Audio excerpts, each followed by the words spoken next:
नाही घेतलं. नाही नाही नाही नाही. हे बघा सीसी रोडचं जे आहे स्लॅब दगड बघा, डिवायडर बघा, डिवायडर किती आहे. आता या नाल्यामध्ये सीसी रोडचा स्लॅब कसा काय आला.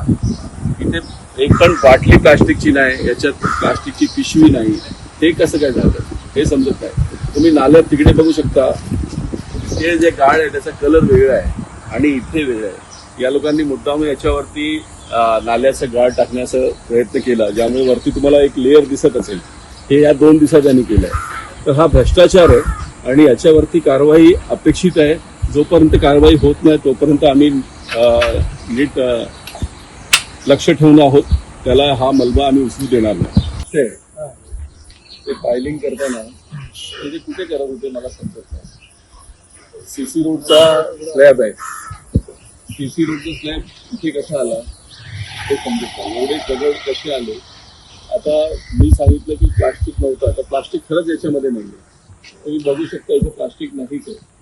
त्याच्यावरती ते गटाराचा कचरा टाकून टेक्स्चर बदलायचा प्रयत्न आहे. तुम्ही बघू शकता वरती एक लेअर तुम्हाला दिसत असेल. ते पहिलं पुरं वेगळ्या रंगाचं होतं. हे दिसतंय की कुठून तरी रस्ता खाणून या लोकांकडे.